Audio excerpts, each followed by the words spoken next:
안녕하세요. 오늘은 정말 고민이 깊어질 수밖에 없는 사연을 가지고 왔습니다.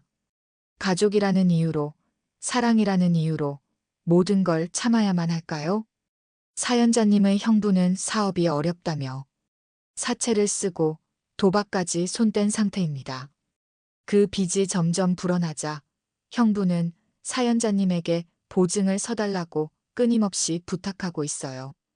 그런데 문제는 형부의 거짓말과 속임수가 이게 다가 아니라는 겁니다.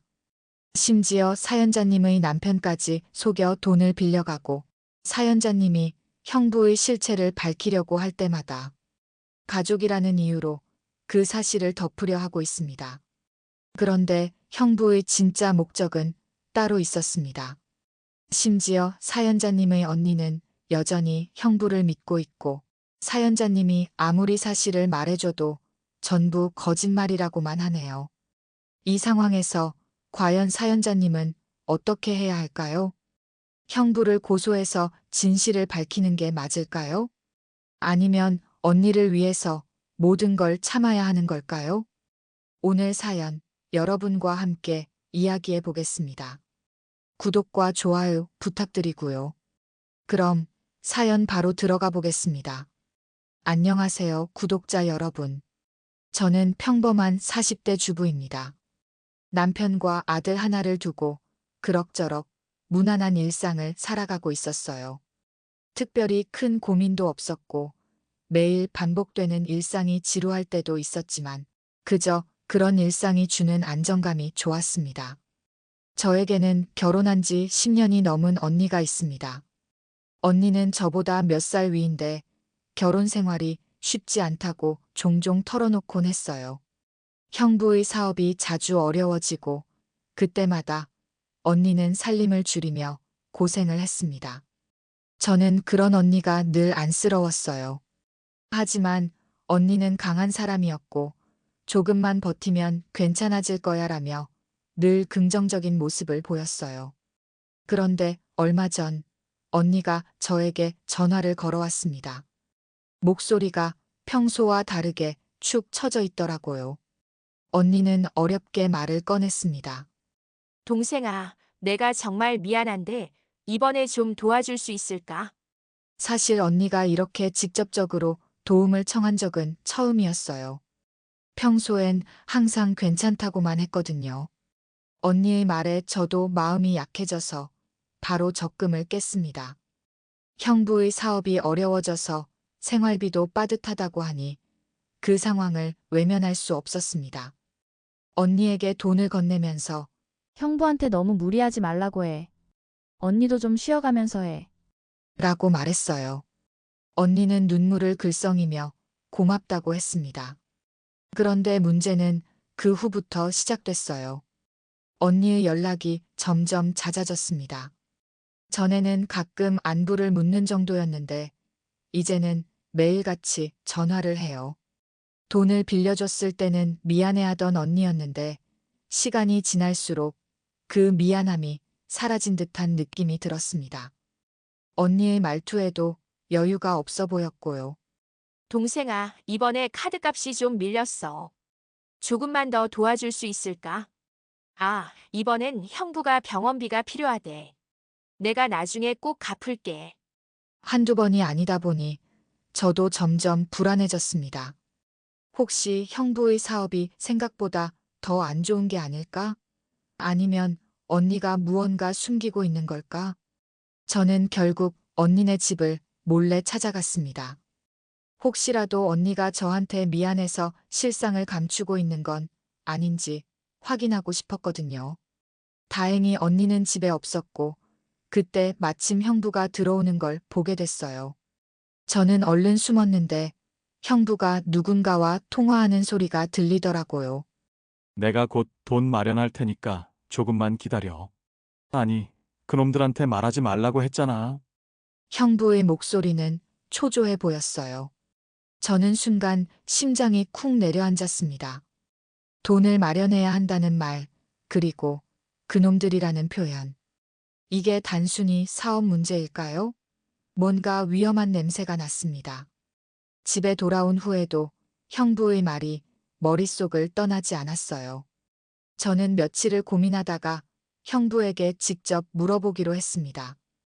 형부는 저를 따로 만나주더라고요. 그런데 형부의 얼굴은 전에 본 것보다 훨씬 더 수척해 보였어요. 사업 자금을 위해 대출을 좀 받았어.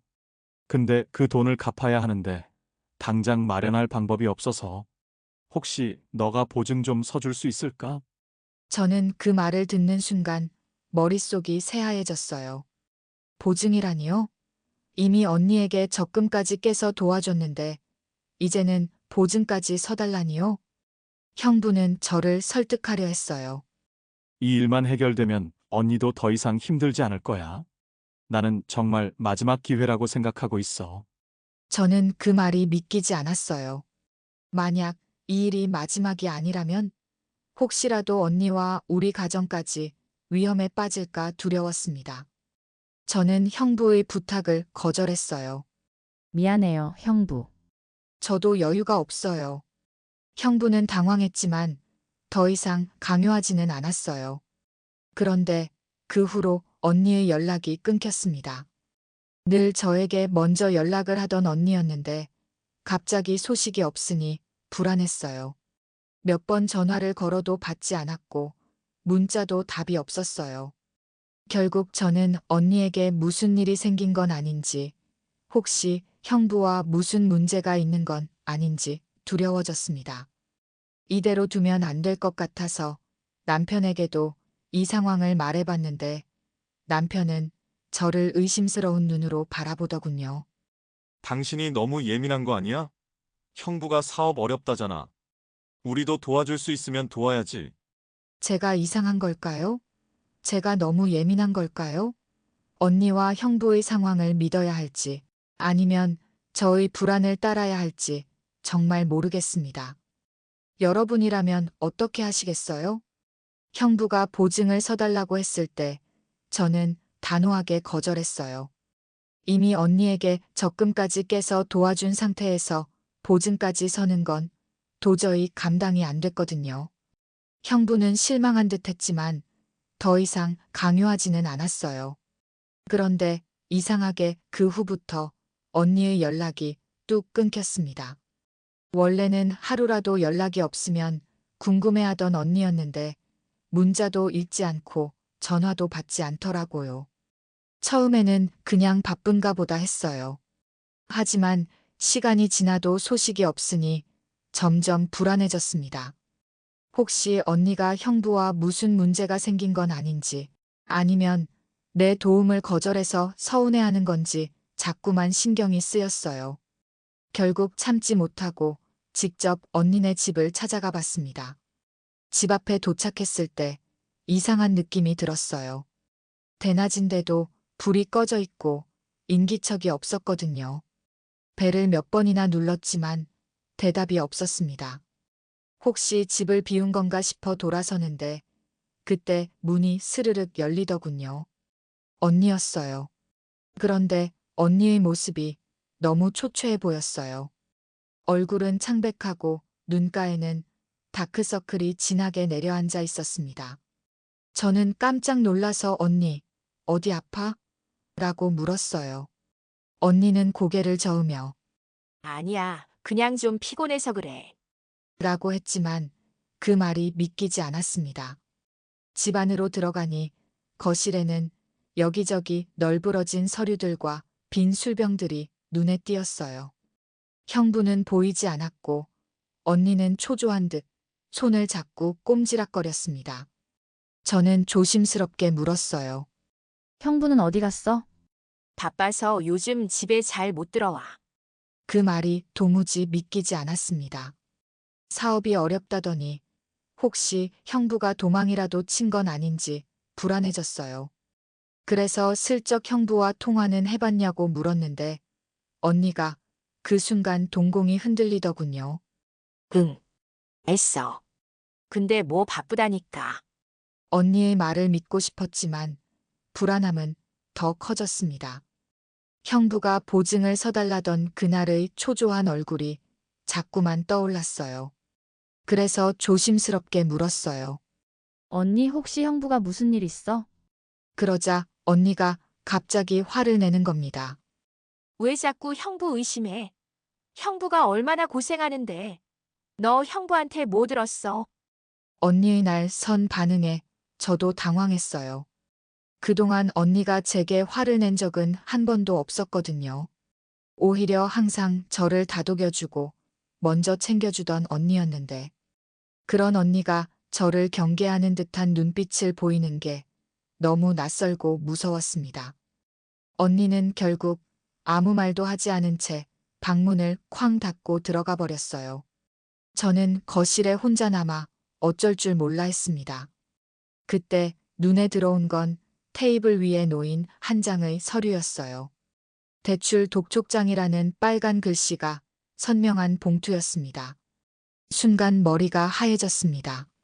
형부가 대출을 받았다는 건 알았지만 이미 독촉장이 날아올 정도라니 게다가 대출 금액이 상상을 초월했어요.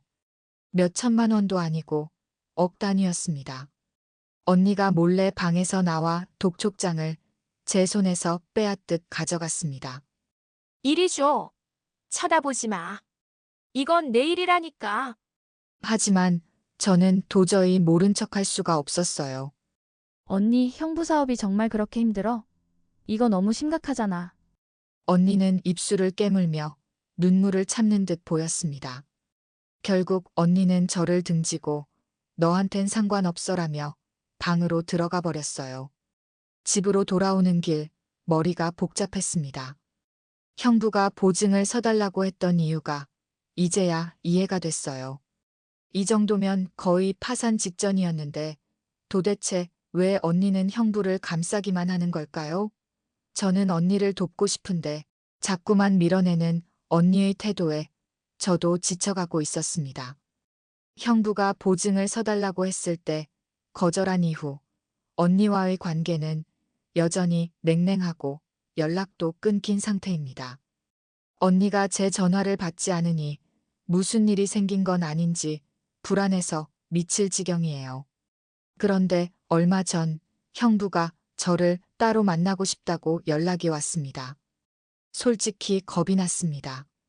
그날 형부의 협박 같은 말을 떠올리면 아직도 가슴이 두근거리고 손이 떨렸어요. 하지만 언니와 연락할 수 있는 방법이 형부밖에 없었기에 어쩔 수 없이 나가기로 했습니다.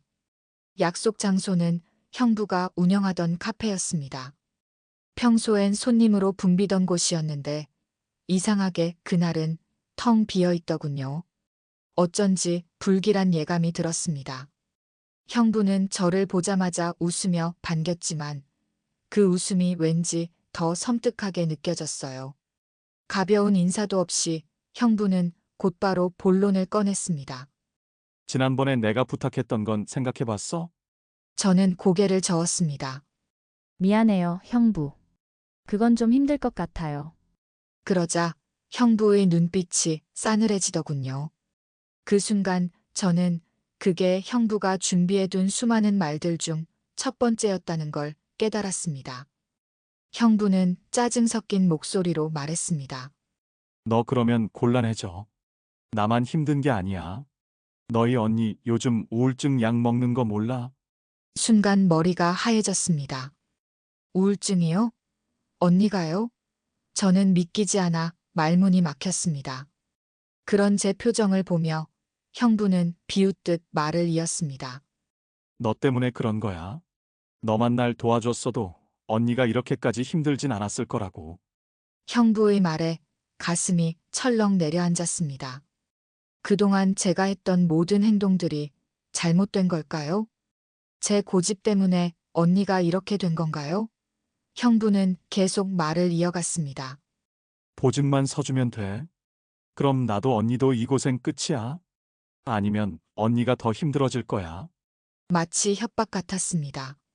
아니, 그건 협박이 맞았어요. 형부는 제 대답을 듣지도 않고 일어나더군요. 곧 다시 연락할게. 그때까지 잘 생각해봐. 카페를 나오면서도 머리가 복잡했습니다. 형부가 말한 대로라면 보증을 서주는 게 맞는 걸까요? 하지만 왠지 그게 전부는 아닐 것 같았습니다. 이상한 찜찜함이 가시지 않았거든요. 그날 밤 저는 도저히 잠을 잘 수가 없었습니다. 형부의 말이 머릿속에서 계속 맴돌았어요. 결국 저는 형부의 사업에 대해 알아보기로 했습니다. 혹시라도 형부가 거짓말을 하는 건 아닌지 언니를 위해서라도 제대로 알아봐야겠다고 생각했거든요. 남편에게는 비밀로 하고 조심스럽게 형부의 사업과 관련된 사람들을 찾아보기 시작했습니다. 며칠 동안 알아본 결과 형부의 사업은 이미 심각한 적자 상태였습니다. 직원들 월급도 몇 달째 밀리고 심지어는 빌린 돈도 갚지 않은 상태였어요. 형부가 말했던 것과는 너무 달랐습니다. 게다가 형부가 받았다는 대출의 이자가 고리 대출이었다는 사실을 알게 됐습니다. 이건 보증을 선다고 해결될 문제가 아니었어요. 저는 다시 한번 언니를 찾아갔습니다. 이번에는 정말 단단히 결심하고 갔어요. 언니에게 이 사실을 말해줘야 한다고, 형부에게 속고 있는 거라고. 하지만 언니는 제 말을 들으려고 하지 않았습니다. 오히려 저를 밀어내며 소리쳤어요. 너 도대체 왜 이래? 형부가 뭐가 어때서? 너 자꾸 이러면 나 진짜 너랑 인연 끊어. 언니의 단호한 말에 저도 할 말을 잃었습니다. 이건 단순히 돈 문제가 아니었어요. 언니는 형부를 믿고 있었고, 그런 언니를 제가 어떻게 설득할 수 있을지 모르겠더군요. 며칠 동안 아무 일도 손에 잡히지 않았어요. 밥을 해도 입에 들어가지 않고 집안일도 제대로 못하겠더라고요.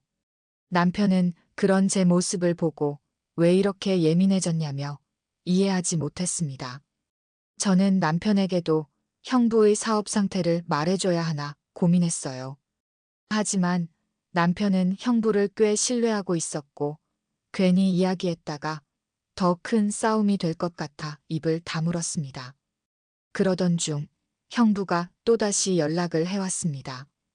이번에는 다급한 목소리로 정말 마지막 부탁이다. 이번에만 도와주면 다시는 안 그러겠다고 했어요. 그 목소리가 너무 절박해서 저도 모르게 약속을 잡았습니다. 솔직히 겁이 났지만 이대로 형부를 외면하면 언니가 정말 위험해질지도 모른다는 불안감이 더 컸어요.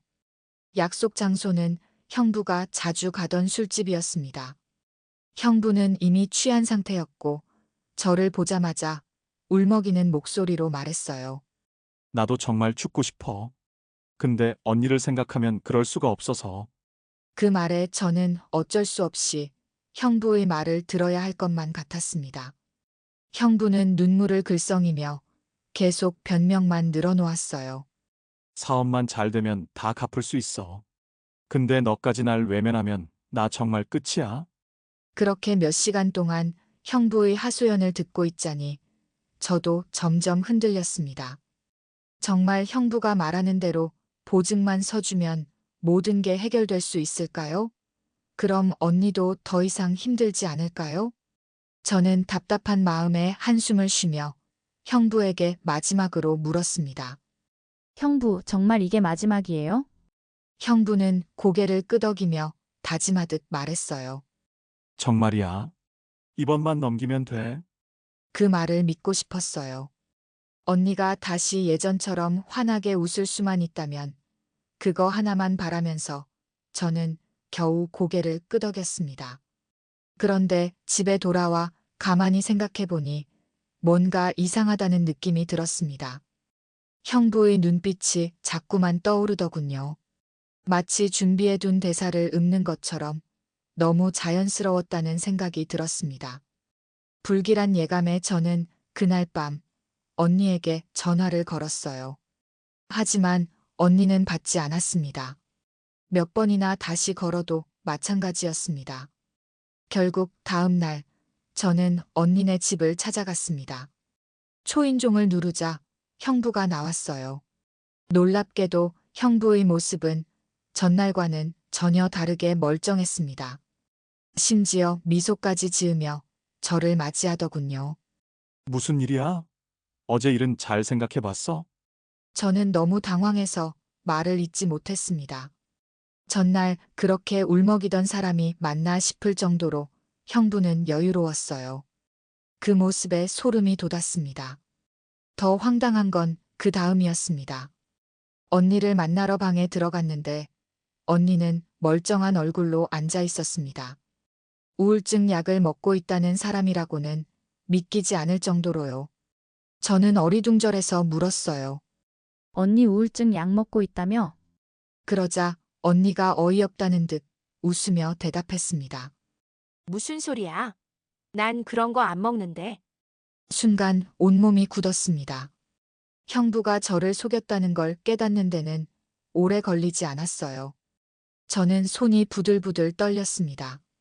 지금까지 형부가 했던 말들이 전부 거짓이었다니요. 언니에게 보증 이야기를 꺼냈지만 언니는 오히려 화를 냈습니다. 너 정말 왜 이래? 형부가 뭐가 어때서?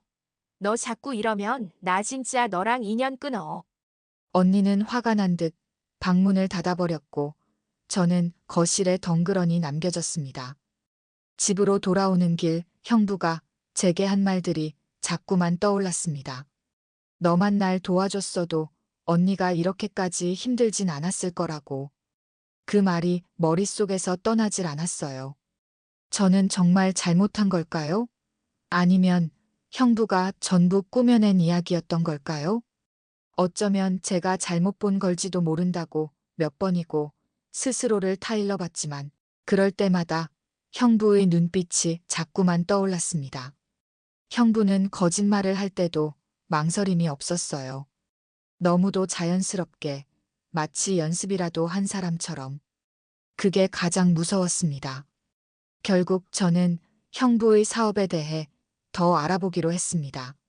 남편에게는 비밀로 하고 형부가 운영하는 카페와 그 외에 투자했다고 했던 몇몇 사업장들을 직접 찾아가 보기로 했습니다. 사실 처음엔 저도 확신이 없었어요. 혹시라도 형부가 진짜 어려워서 그런 거라면 제가 괜히 의심만 했던 게 될 테니까요. 그렇게 며칠 동안 알아본 결과 형부가 했던 말들이 전부 거짓이라는 걸 알게 됐습니다. 형부가 운영한다던 부동산은 이미 다른 사람에게 넘어갔고 카페도 몇 달째 적자로 인해 문을 닫을 위기였습니다. 직원들에게 밀린 월급을 주지 않아 노동부에 신고까지 된 상태였더군요. 그뿐만이 아니었어요. 형부가 받았다는 대출이 문제가 아니었습니다. 이미 고리대출에 연체까지 되어 이자가 눈덩이처럼 불어나고 있었고 형부가 빌린 돈은 대출만이 아니었어요. 친척들과 지인들에게까지 돈을 빌린 기록이 줄줄이 이어졌습니다. 심지어 그 중에는 제 남편의 이름도 있었습니다. 순간 머리가 하얘졌습니다. 남편은 제게 아무 말도 하지 않았어요. 평소처럼 출근하고 퇴근하고 아무렇지 않은 얼굴로 저를 대했습니다. 그걸 몰랐다는 사실에 배신감이 밀려왔습니다. 어떻게 이럴 수가 있을까요? 저는 그 길로 남편의 직장 근처까지 찾아가 남편을 불러냈습니다. 나 할 말 있어. 남편은 당황한 얼굴로 저를 쳐다봤습니다. 하지만 저는 멈추지 않았어요. 형부의 대출 내역과 빌린 돈에 대해 따져 물었을 때 남편은 잠시 입을 떼지 못했습니다. 그러다 한숨을 쉬며 털어놓더군요. 미안해. 너한테 말 못했던 건 괜히 너까지 신경 쓸까봐. 도대체 왜? 형부가 그런 사람인 거 알면서 왜 아무 말도 안 했어? 그러자 남편은 멋쩍게 웃으며 말했습니다. 그래도 가족이잖아. 나까지 못 믿어주면 누가 믿어주겠어. 가족이니까. 그 말이 참 허무하게 느껴졌습니다. 그럼 저는요? 저는 남편의 가족이 아닌가요? 남편이 형부에게 빌려준 돈만 해도 수천만 원이었습니다. 그 돈이 전부 어디로 갔는지, 형부가 과연 그걸 갚을 의지가 있는지조차 불확실했는데 남편은 그저 가족이니까라는 이유로 묵인하고 있었던 거예요. 집으로 돌아오는 길, 저는 너무 혼란스러웠습니다. 형부를 믿는 언니, 그리고 형부를 옹호하는 남편. 저는 도대체 누구의 편을 들어야 할까요? 이대로 보증을 서주면 모든 게 해결될까요? 아니면 형부가 다시는 못 일어나게끔 증거를 모아야 할까요? 그런데 그날 밤 남편이 술에 취해 들어오더군요. 남편은 비틀거리며 소파에 앉더니 갑자기 이런 말을 했습니다. 형부가 이번만 넘기면 괜찮대. 나한테도 사업에 투자해 보라더라. 당신 생각해서라도 그게 맞지 않겠어? 그 말을 듣는 순간 온몸이 얼어붙는 것 같았습니다. 형부가 아직도 남편을 설득하고 있다는 사실에 형부가 그토록 집요하게 저를 설득하려 했던 이유를 알 것 같았습니다. 이건 단순히 보증 문제가 아니었어요. 형부는 언니뿐만 아니라 남편까지 이용하려 했던 거예요. 너무 화가 나서 뭐라고 말해야 할지 모르겠더군요. 형부가 대체 어디까지 계획하고 있는 건지 그 끝이 어딘지 감도 잡히지 않았습니다. 하지만 한 가지는 확실했어요. 이대로는 안 된다는 것. 저는 결국 마음을 굳혔습니다. 형부의 거짓말을 모두 밝혀내고 언니에게 사실을 말해줄 거라고. 언니가 믿든 안 믿든 저는 이대로 당하고 있을 수만은 없었습니다. 설령 남편과 싸우게 되더라도 형부의 속임수에 넘어갈 수는 없었습니다. 하지만 남편은 여전히 형부를 믿고 있었어요. 가족이니까 믿어야지라는 남편의 말에 저는 화가 나면서도 한편으로는 두려웠습니다.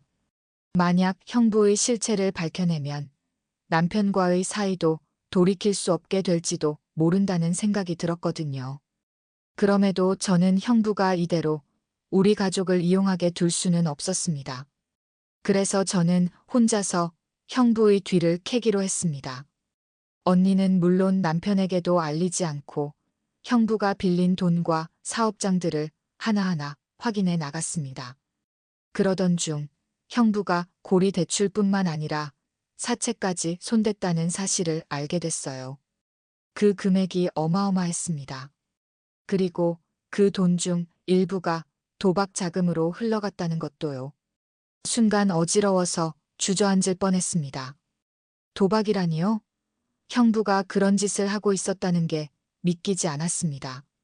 언니에게 이 사실을 어떻게 말해야 할지, 아니, 말한다고 믿어줄지조차 모르겠더군요. 더구나 남편까지 이미 형부에게 돈을 빌려준 상태였으니 이 사실을 털어놓는다면 남편도 저를 원망할 게 뻔했습니다. 하지만 시간이 지날수록 저는 더 이상 혼자 감당할 수 없겠다는 생각이 들었습니다.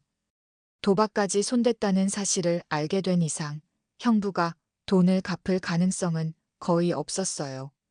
이대로 있다간 저희 집까지 위험해질 게 뻔했습니다. 저는 남편에게 사실을 털어놓기로 결심했습니다. 형부가 사채를 썼다는 것과 도박 자금으로 흘러갔다는 걸 하나하나 설명했어요. 남편은 처음엔 믿지 않았습니다. 제가 증거를 보여줘도 이건 오해일 거야라며 고개를 저었어요. 그 모습을 보니 너무 답답해서 눈물이 나오더군요. 당신 정말 이대로 당하고만 있을 거야? 우리 집까지 위험해질지도 모른다고. 그제야 남편의 얼굴이 굳어졌습니다. 한참을 아무 말도 못하던 남편은 결국 한숨을 쉬며 말했어요. 그럼 어떻게 하라는 건데? 형부를 고소라도 하자는 거야? 솔직히 저도 그 부분에서 갈등이 됐습니다. 형부를 고소하면 언니는 어떻게 될까요? 언니가 이혼을 한다고 해도 형부의 빚이 완전히 사라지는 건 아니잖아요. 그런데 이대로 두면 저희 집까지 휘말릴 게 분명했어요. 그때 형부에게서 전화가 왔습니다. 남편이 받지 않길래 제가 대신 받았는데 형부의 목소리가 몹시 초조해 보였습니다. 나야. 보증 서준다고 했던 거 잘 된 거지? 저는 그 말에 순간 아찔해졌습니다. 남편에게 보증 이야기를 꺼냈다는 건가요? 형부는 제 대답을 기다리지도 않고 계속 말을 이어갔습니다. 나 지금 좀 위험한 상황이라 이번만 넘기면 다 갚을 수 있어. 진짜야? 저는 겨우 목소리를 내어 말했습니다. 형부, 제발 그만해요. 이젠 다 알아요. 순간 형부의 목소리가 굳어졌습니다. 뭐? 너 뭘 안다는 거야? 형부가 사채 쓰고 도박한 것도. 이제 그만해요. 우리 가족 그만 괴롭히라고요. 형부는 한동안 침묵하더니 갑자기 비웃으며 말하더군요. 그럼 어쩔 건데? 경찰에라도 신고할 거야? 너도 언니도 그 후폭풍 감당할 수 있을 것 같아? 그 말에 숨이 막혔습니다. 형부는 이미 언니까지 인질로 잡고 있었어요. 만약 경찰에 신고라도 하면 언니는 형부의 빚을 모두 떠안게 될 테니까요. 결국 저는 아무 말도 하지 못한 채 전화를 끊었습니다. 남편은 제 얼굴을 보며 한숨을 쉬더군요. 이제 어떻게 할 거야? 너 혼자서 해결할 수 있는 문제가 아니야.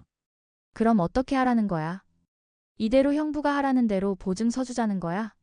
아니, 그건 남편도 저도 아무 답이 없었습니다. 이러지도 저러지도 못한 채 그저 서로를 마주 보고 있을 뿐이었어요. 형부를 신고하면 언니가 다치고 보증을 서주면 우리 집이 위험해지고 정말 이대로는 아무것도 할 수 없는 걸까요? 형부가 사채를 썼다는 사실, 그 돈이 도박 자금으로 흘러갔다는 사실, 그리고 남편까지 형부에게 속아 돈을 빌려줬다는 사실. 그 모든 걸 알게 된 후로는 밤에 잠을 잘 수도 없었어요. 형부는 여전히 보증을 서달라고 연락해오고 남편은 형부를 신고하자니 언니가 걱정되고 저 혼자서는 도저히 이 문제를 해결할 수가 없었습니다. 가장 답답한 건 언니였어요. 언니는 아직도 형부를 믿고 있었거든요. 제가 아무리 사실을 말해줘도 언니는 단호하게 고개를 저었어요. 내가 뭘 알아. 형부가 얼마나 고생하는데 내가 무슨 권리로 이래. 언니의 그런 말에 저도 지쳐갔습니다. 도대체 어떻게 해야 할지 모르겠더라고요. 그러던 어느 날이었어요.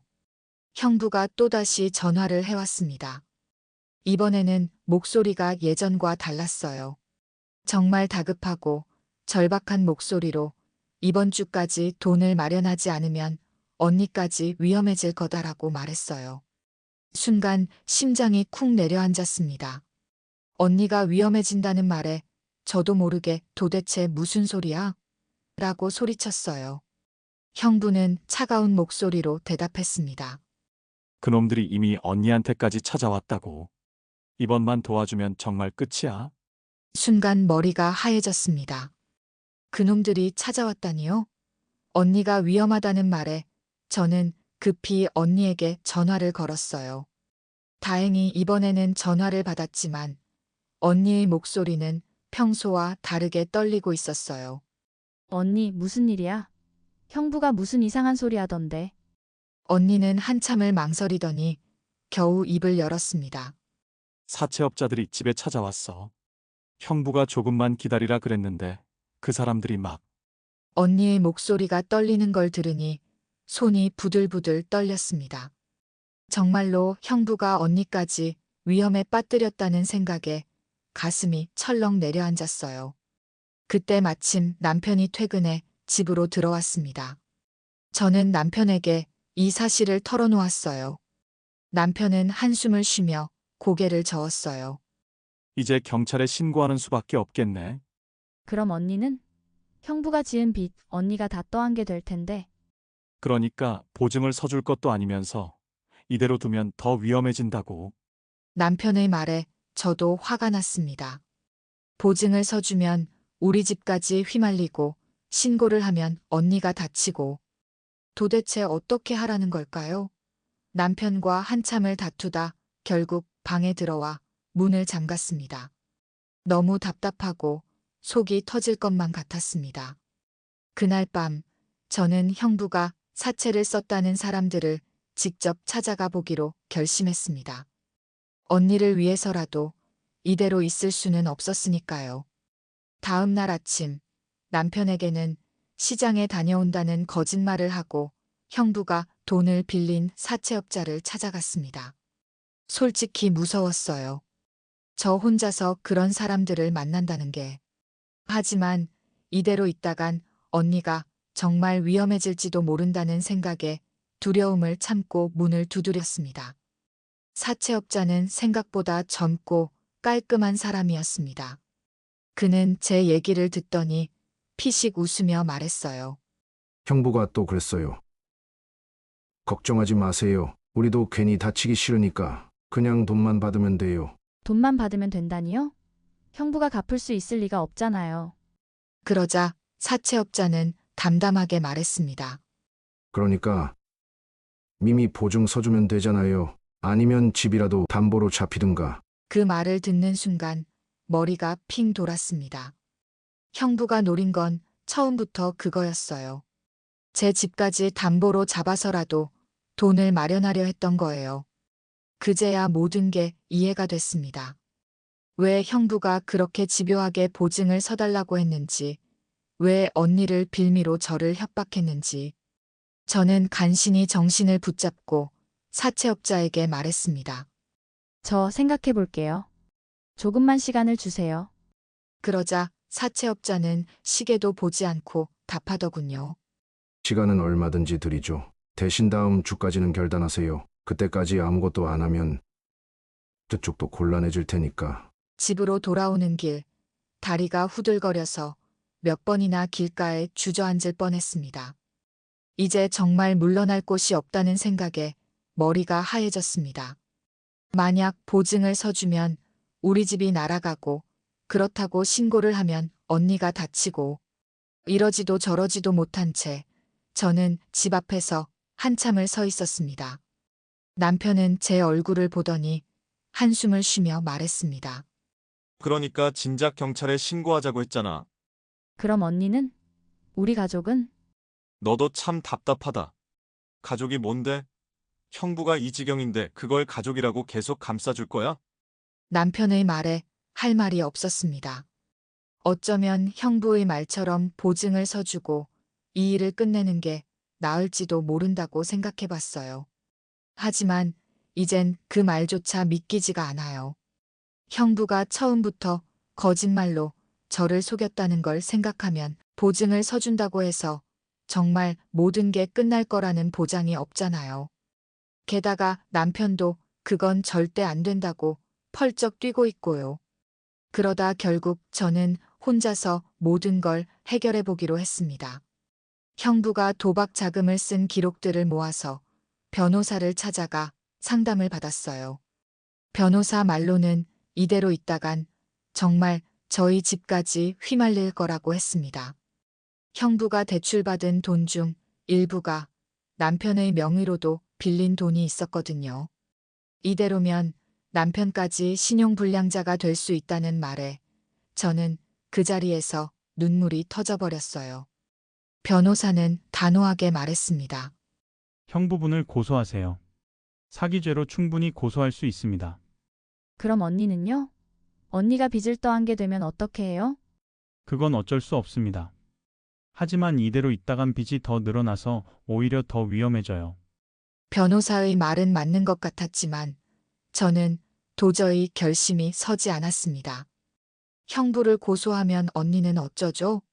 언니가 형부를 믿고 있는 이상 언니는 분명 저를 원망할 거예요. 형부를 구속시킨 동생으로 평생 원망하면서 살지도 모릅니다. 그 생각에 너무 두려웠어요. 결국 저는 변호사의 조언을 뒤로하고 다시 형부를 찾아갔습니다. 이번이 정말 마지막이라는 생각으로 모든 걸 털어놓고 형부가 직접 해결해 주길 바랐어요. 하지만 형부는 오히려 저를 비웃듯 쳐다봤습니다. 너 아직도 그딴 소리 할 거야? 너 신고라도 해봐. 언니가 날 어쩌겠냐고. 그 말에 손이 부들부들 떨렸습니다. 형부는 처음부터 저를 이용할 생각이었던 거예요. 보증을 서주든 신고를 하든 결국 피해를 보는 건 저희 가족이라는 걸 알고 있었던 거예요. 집으로 돌아오는 길, 저는 형부의 말이 계속 머릿속에서 떠나지 않았습니다. 언니를 위해 참아야 할까요? 아니면 형부를 고소해야 할까요? 그 사이에서 갈팡질팡하는 제 모습이 너무 한심해 보였어요. 그날 밤 남편과 심하게 다퉜습니다. 남편은 이미 형부에게 돈을 빌려준 상태라 더 이상 돈을 줄 수 없다며 단호히 말했어요. 이대로 있다간 우리도 망해. 형부고 뭐고 그냥 신고해. 그럼 언니는? 언니가 그 빚 다 떠안으면 어쩌라고. 그건 언니가 감당해야지. 왜 우리가 그걸 다 떠안아야 되는데? 남편의 말은 틀린 게 없었습니다. 그런데도 저는 도저히 신고할 용기가 나지 않았어요. 언니가 형부에게 얼마나 의지하고 있는지 아니까 그걸 알면서도 형부를 고소하는 건 마치 언니를 배신하는 것만 같았어요. 밤새 고민하다가 저는 다시 언니에게 전화를 걸었습니다. 언니에게 형부가 도박을 했다는 사실, 사채를 썼다는 사실, 그리고 보증을 서달라는 것도 다 거짓말이었다는 걸 말해줬어요. 언니는 한참을 침묵하다가 마침내 입을 열었습니다. 너 그거 다 거짓말인 거 알아. 뭐, 형부가 나한테 다 말했어. 내가 우리 사이 이간질하려고 그런 거라고. 순간 가슴이 철렁 내려앉았습니다. 형부가 저를 어떻게 말했는지 알 수는 없지만 언니는 이미 형부의 말을 믿고 있었습니다. 저는 급하게 변명했어요. 아니야, 언니. 그게 아니라 형부가 진짜. 그만해. 너 진짜 이러면 나 너랑 인연 끊어. 그 말을 듣는 순간 저는 더 이상 할 말을 잃었습니다. 언니는 이미 형부를 믿고 있었고 제 말은 전부 거짓말이라고 생각하고 있었어요. 이대로 형부를 고소해도 언니가 날 원망할 거라는 건 뻔한 일이었습니다. 그날 밤 저는 아무 말도 하지 못한 채 남편과 마주 앉았습니다. 남편은 담담한 목소리로 물었어요. 이제 어떻게 할 거야? 보증 서줄 것도 아니고 신고도 못 할 거면 그냥 당하고만 있을 거야? 모르겠어. 너 진짜 답답하다. 그럼 언니가 빚에 허덕이는 꼴을 평생 볼 생각이야? 남편의 말이 옳다는 건 알고 있었어요. 그런데도 도저히 결심이 서지 않았습니다. 언니가 저를 원망할까봐, 형부가 더 끔찍한 일을 벌일까봐, 그게 두려워서 아무것도 할 수가 없었습니다. 남편은 이미 형부를 믿지 않고 있습니다. 사실 남편이 화를 내는 것도 이해는 돼요. 형부가 남편한테까지 거짓말을 했으니 얼마나 배신감이 들겠어요. 그런데도 저는 여전히 망설이고 있어요. 남편은 그런 저를 보며 답답하다는 듯 한숨을 내쉽니다. 너 정말 이대로 있다간 우리도 끝장나. 그러면 언니는 어떻게 해? 그럼 언니가 떠안는 빚은? 형부가 사기죄로 잡혀가면 언니는? 그건 어쩔 수 없잖아. 네가 그렇게 감싸줘봤자 형부는 절대 안 바뀌어. 남편의 말이 틀린 게 아니란 건 알겠어요.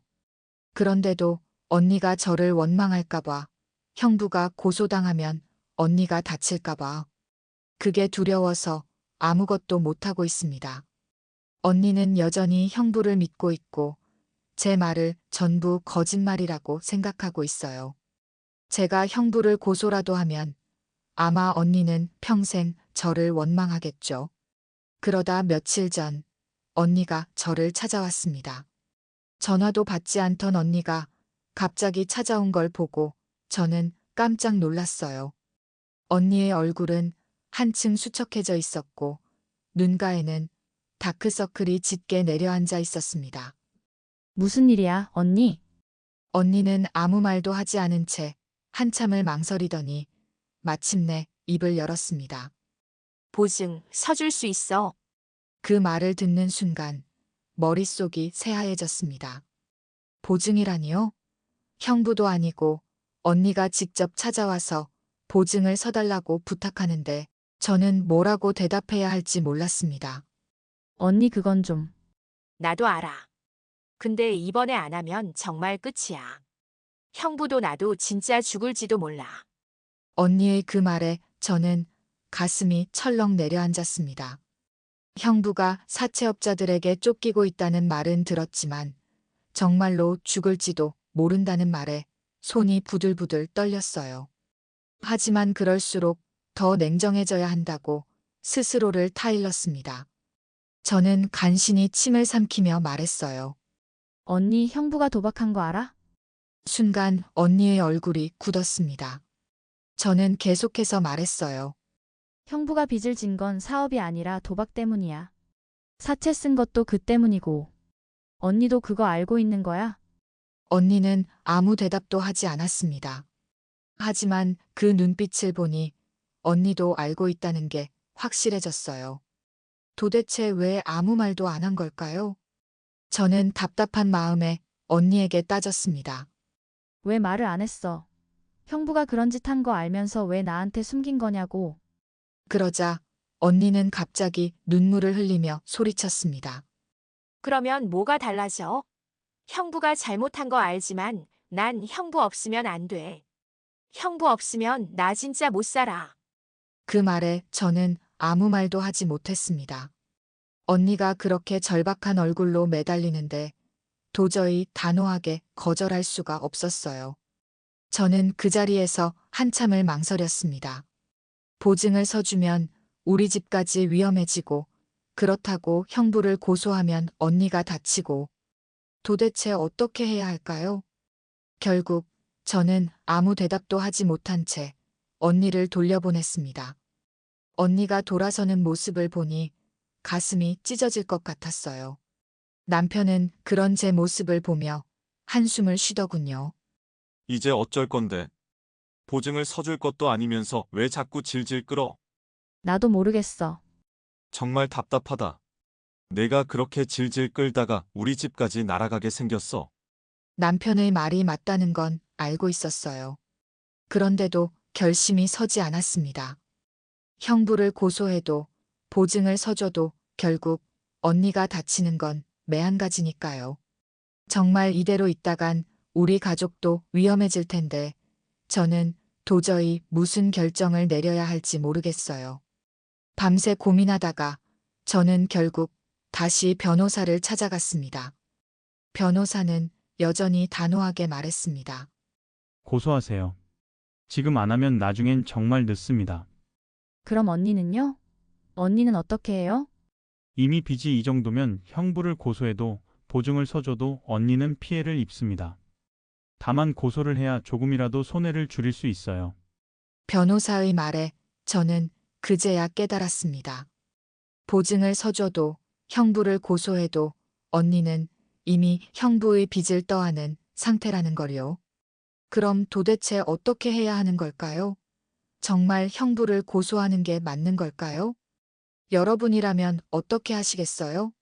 형부를 고소해야 할까요? 아니면 언니를 위해 이대로 참아야 할까요? 저는 정말 모르겠습니다. 제발 여러분의 조언이 필요합니다.